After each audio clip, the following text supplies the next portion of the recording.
Welcome to Ginger's Kitchen. Today I'm going to be making an apple cherry crisp. Now I've sprayed my baking dish with a non-stick spray just to help with the cleanup.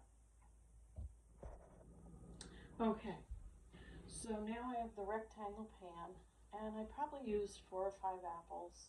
Some of the apples were small, I didn't count, but I want the fruit to cover the bottom. And then I had some frozen pitted cherries. If I was doing this and the apples were the least bit hard and not in season, I probably would have pre-cooked the apples a little bit.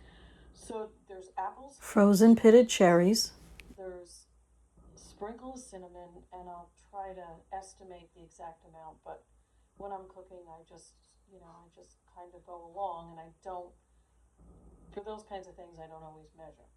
So I just squeezed a very, very tiny orange, just a little bit of orange juice and some orange zest, and that's also in here as well. And then I mixed it all up.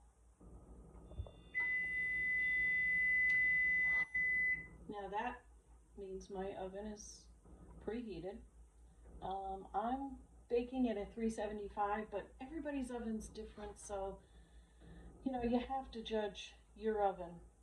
Now in here, in the topping, I have about 1.5 cups of oats and just enough flour, maybe 1/8 of a cup, just enough flour to cover those oats, and then about a half a stick of butter melted.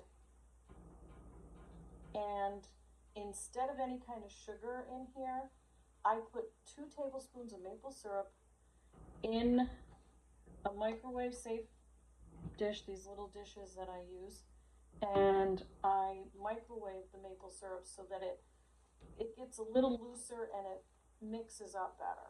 You have to be careful though, because when you microwave maple syrup, it does get very hot, but I only do it for just seconds. So now I'm going to sprinkle all the oats on top and bake. So I didn't think you needed to watch me sprinkle oats.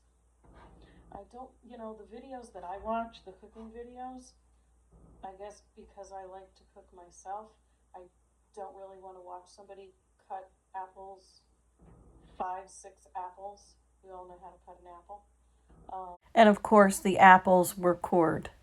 Now, everybody's oven is different. I'm going to put it in at 375, but I'm going to set a timer and I'm going to check on it periodically.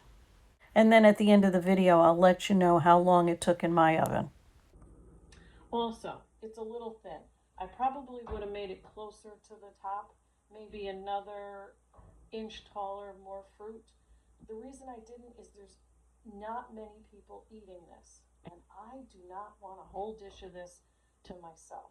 I do not want this whole dish sitting in my fridge calling my name. So that's why it's a little bit thin. But if I was taking it out somewhere, definitely I would have used, the layer of fruit would have been a little higher. Okay, it's baking in the oven, and I just wanted to repeat as far as the oats. There was about 1/8 of a cup of flour, just enough to cover the oats. There was about 1.5 cups of oats for that size topping, and a half a stick of butter. I melted the butter and stirred it into the oats. I also wanted to mention that these were quick oats. There was also, as far as the juice, I want to say maybe there was 2 to 3 tablespoons, because it was one of those little tiny oranges that I juiced. And I also used the zest. So there was orange zest, there was orange juice in with the fruit before I put the topping on. So I hope you can hear this sizzling. Okay, well, I took it out. It's been about 30 minutes, maybe like 27 minutes.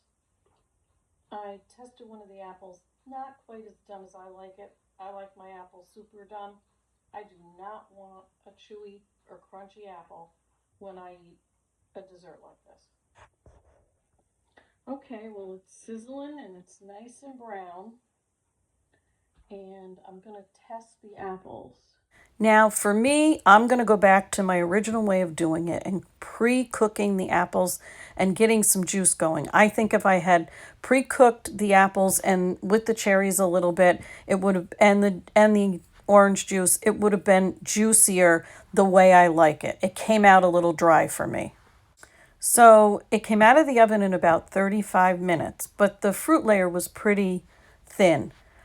Two things I would do, like I said, I would pre-cook the fruit a little bit, get it juicy before I put it in the bottom, and I would use a little bit more butter than I did with the topping. So it came out a little dry for me. I wanted to make sure that I let you know that I thought that it came out a little dry. So in the description, I'm going to add more butter, and I'm also going to suggest to start to pre-cook the fruit to get it nice and juicy. So thank you for visiting my kitchen, and please check out my other recipes. I have my grandmother's potato salad, macaroni and cheese, and my stuffed French toast that I make when I have company for breakfast or brunch. So again, thank you for viewing this recipe, and I'll be uploading more. I hope you come back, and take care.